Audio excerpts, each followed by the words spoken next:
Afternoon. Happy Sunday.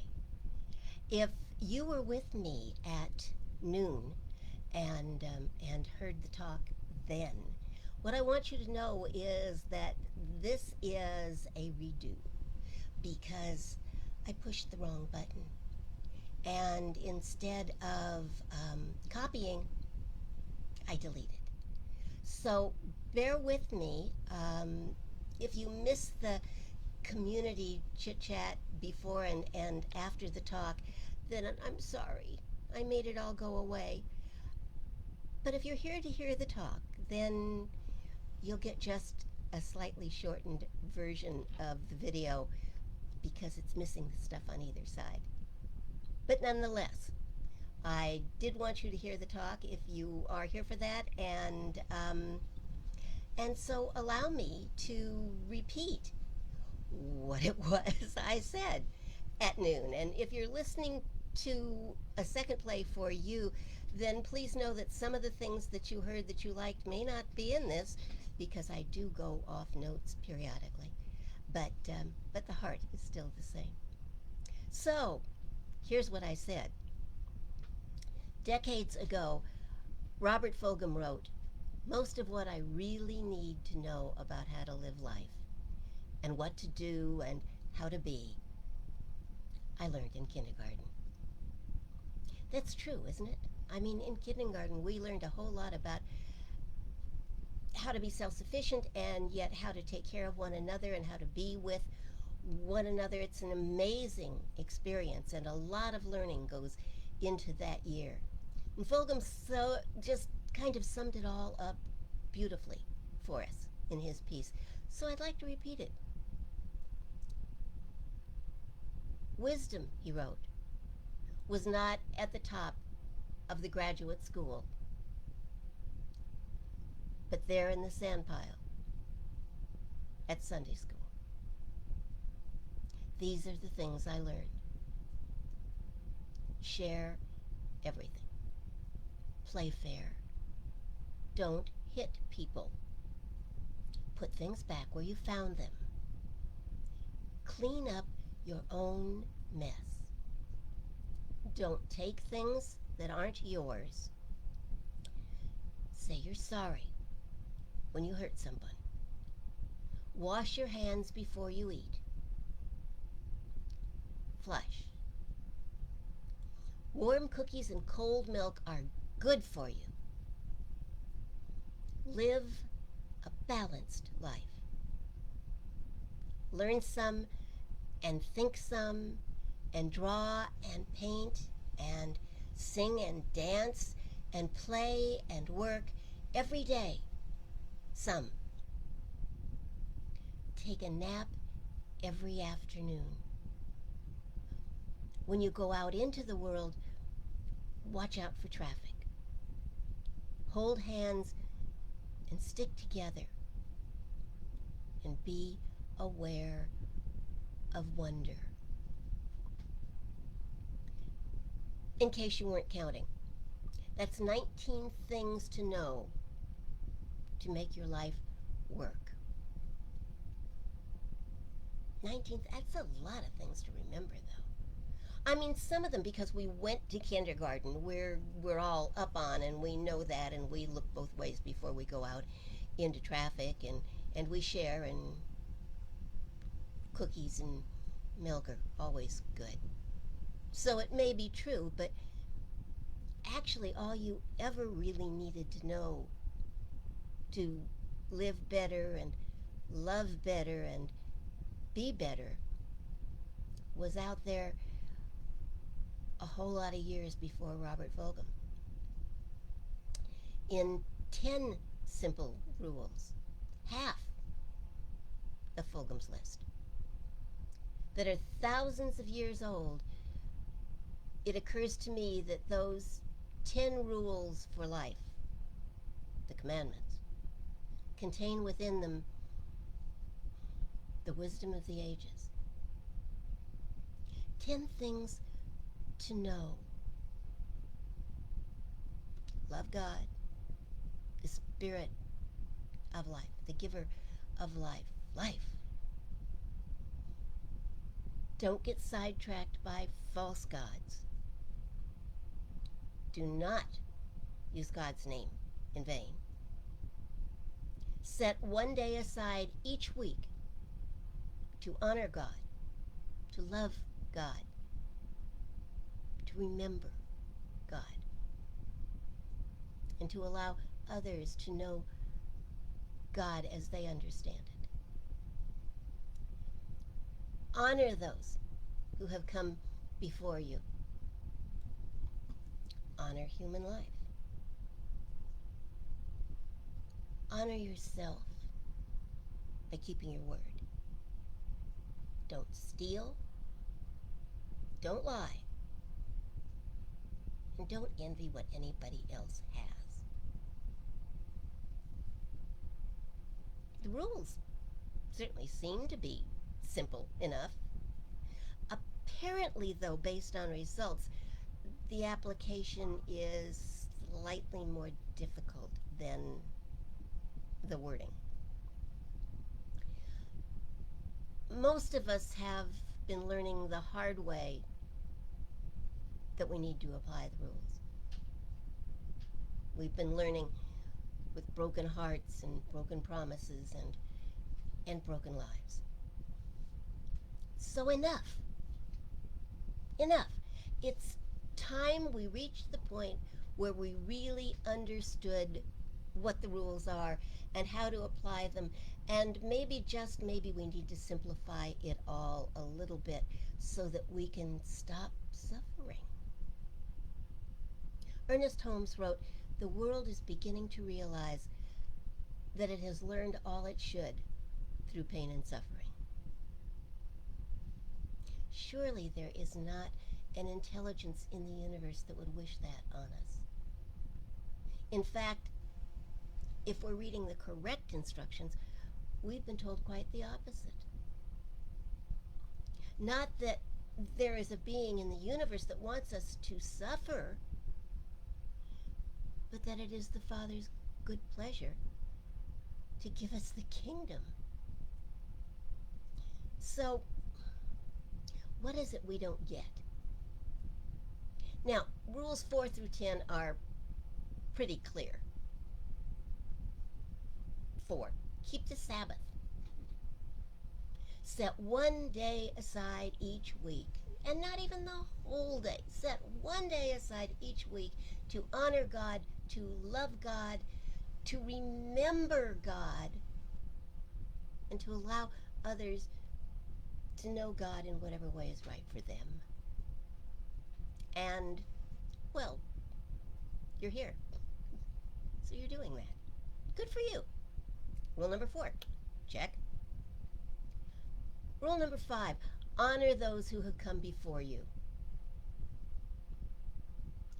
Your parents, your ancestors. Honor their journey. Honor that they may or may not have known what you know, but that most often they were doing the best they knew how to do, given their understanding and ability. Cut them a little slack. Honor their journey. It doesn't have to be yours. Rule number 6, honor life. Don't kill. That one's pretty clear, isn't it? Though I think we may want to give more thought to expanding the definition of not killing. Like maybe not just not killing the people that are like us, but just not killing anyone or anything or the planet. And also, in this expanded version of Thou Shalt Not Kill, not killing dreams, yours or anyone else's. Not killing someone's spirit, bullying. Just something to think about. This whole not killing business. So rule number 7, Honor yourself by keeping your word. Keeping your word to other people, keeping your word to yourself. Promises unkept are lost opportunities for successful living. Number 8, don't steal. That's pretty clear. Not just don't pillage, but just don't take what isn't yours. Don't pirate. Don't steal someone's reputation. Don't take what isn't yours. Number 9 is don't lie. Don't demean yourself by thinking that anything other than the truth is worthy of you.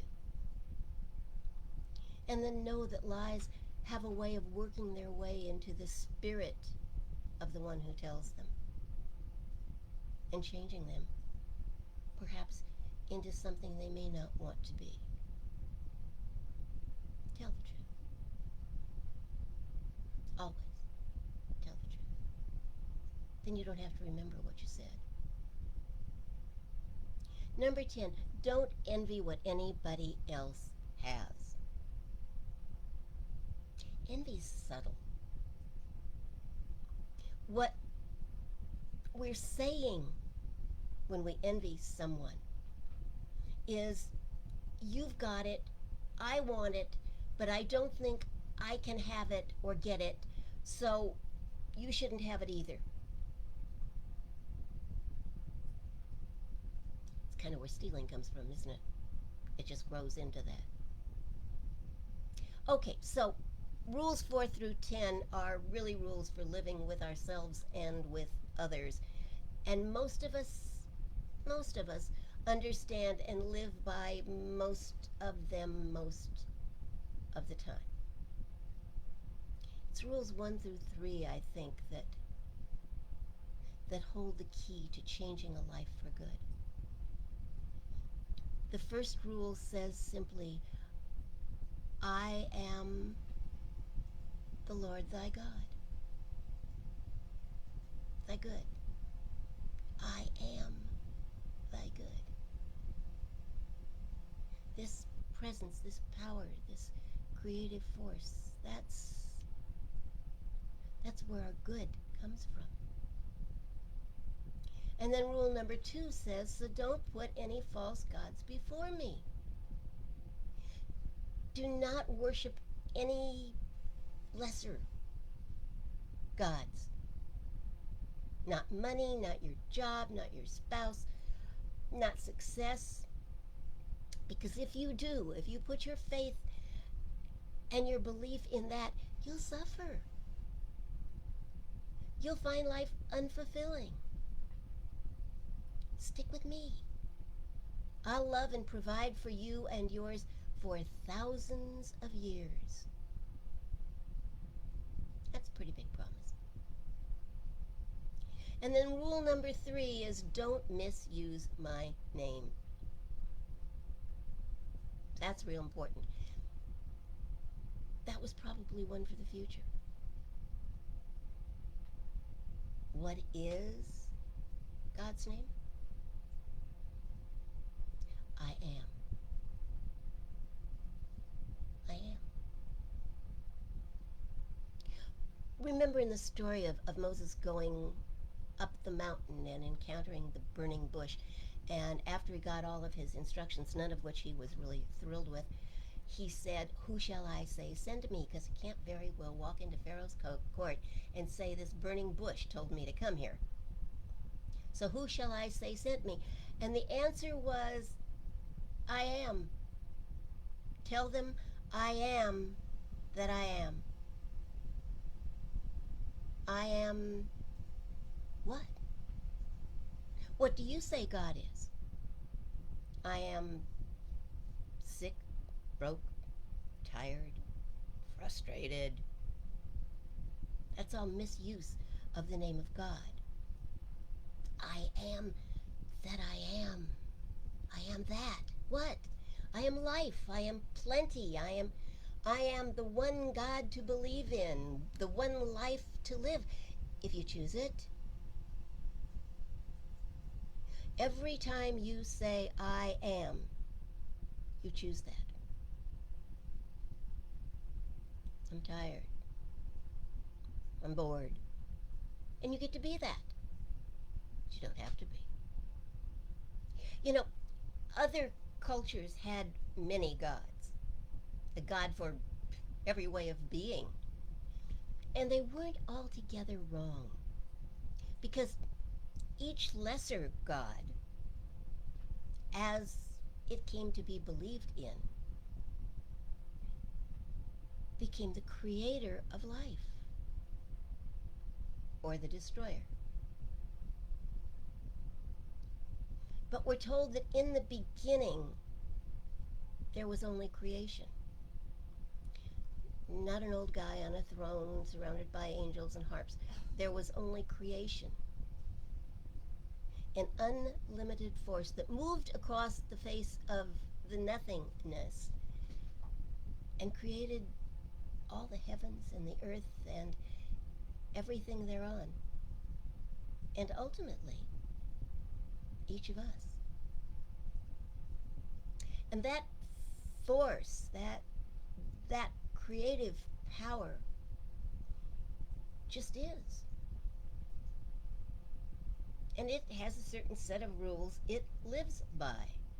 It is no respecter of persons. It doesn't care if you're a king or a pauper. It doesn't care if you're a movie star or an essential worker. It's not going to play favorites. It just is. And it is for each of us what we believe it to be. That's pretty powerful. That puts a lot of power and responsibility in your hands. So, what God are you believing in? The God of money, the God of work, the God of health, the God of love? What God are you believing in? Because there's one God that really is all of that, one creative force that really is the essence of all of that. And when you put your faith there, it changes things. So I was looking at all of this week. Fulghum's 19 rules, which I thought are just way too many for me to have to remember, although some of them are kind of ingrained now after more than a few years since kindergarten. And most of them made perfect sense. And maybe even 10 rules are still too many. Maybe. Because we seem to forget them. We seem to ignore them sometimes. So, what if there were only 2 that you needed to remember? Just 2. You could do that, couldn't you? There could be, just 2. My theory is that the first 2 are really only 1, but they hold the key. Love God. Again, not the old guy on the throne, but all that God is. Creation, which is the essence, the fountainhead, the creative force out of which everything comes. The essence of all that there is. And there's only one life. God's life. All life. Our life. My life. Your life. One life. All that there is God. You with me so far? If we really get that all that there is God, everywhere our eye falls, every place our heart lands, all that there is God, we have to realize that we empower ourselves and our lives by believing in the best possible God. In a God of good, a God of plenty, a God of unlimited resources. a God that caring has put everything in place that it is necessary for our lives to be the best possible lives they can be, and then left us to make choices. And those choices, things that we choose to believe in, determine the quality of our lives. So why believe in a lesser God and live with the ramifications of that? Why put your faith in a lesser God, money or power or any creation instead of the power of creation itself? Pagans believed in as many gods as it took to explain the universe. And my guess is that that list changed daily as new things appeared. And the Jews who are given credit for establishing a belief in one God actually believed in several gods. Yahweh was just the top God, the God of gods, the King of kings. If you really believe in one good, giving, unlimited God, then that God will become the God of your life, the creator of your life. It takes some practice. Sometimes it takes a little time. It's not what we were taught in kindergarten. Ernest Holmes writes, such a faith does not spring full-orbed into being, but grows by knowledge and experience, no matter what the outside appearance. We must cling steadfastly to the knowledge that God is good and God is all.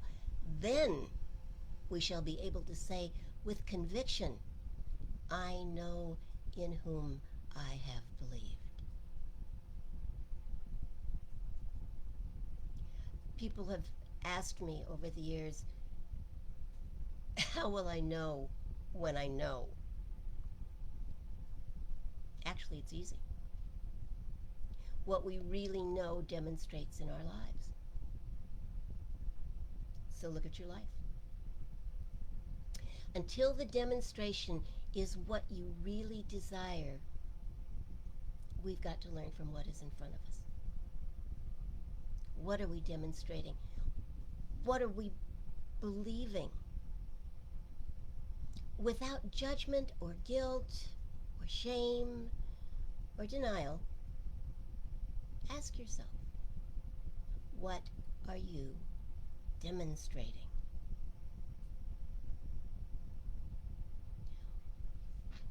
What we know, what we truly believe to be the facts of our lives,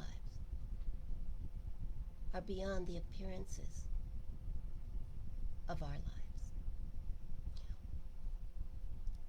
What we know, as surely as we know that the sun will rise, even if we can't see it. What we know, we demonstrate. If you are not demonstrating what you want, look at your belief and see what needs to be propped up. What we know, that we can do. So practice your faith. That's the secret.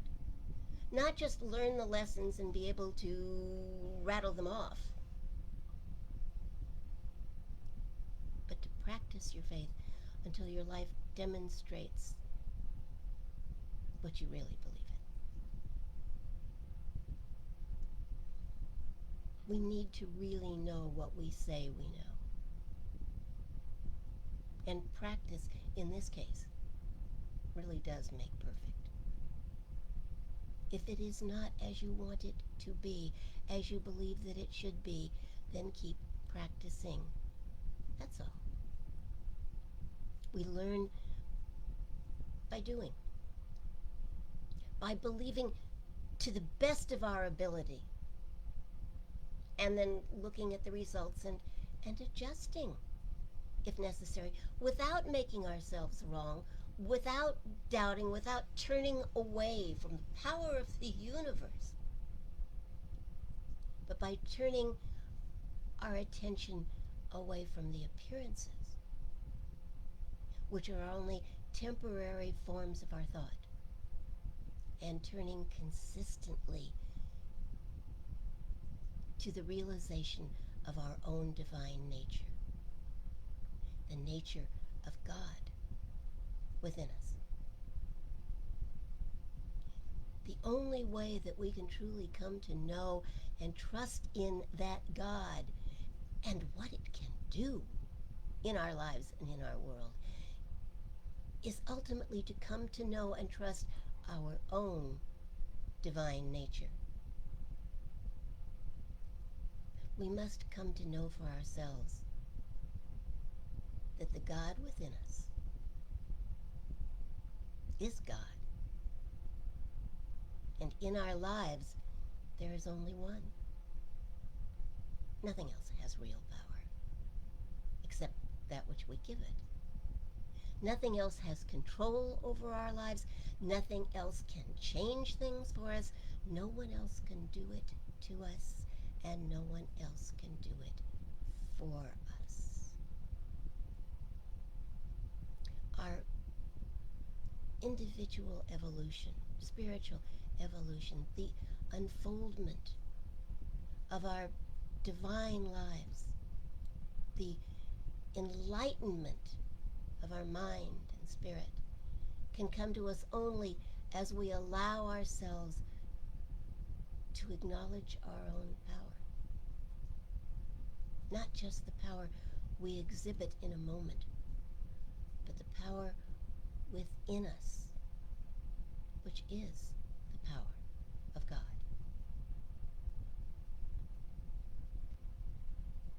Here's what we need to know. The things that we learned in kindergarten are handy little rules for life. Wash your hands. Flush. It's the nice thing to do. Keep your friends and hold their hands. Do what you need to do to be a good and smart person. And the 10 Commandments, well, they're long and lengthy, but you know, Jesus said, I bring you one more, and added on the 11th, which really covered 4 through 10. Love one another. If you love one another, then you're not going to steal, and you're not going to kill, and you're not going to lie, and you're not going to be envious, and all that. And if you love God, and you recognize that all that there is God, and that everyone is an expression of that, then loving God's enough. God is unlimited. And we are one with God. We are, at our core, unlimited and whole and perfect and complete. When we really know that, that God is all that there is, and so it is all that we are, then we only need one rule. One rule that we can express in 3 different ways. Know God, love God, be God in action. Everything else will follow.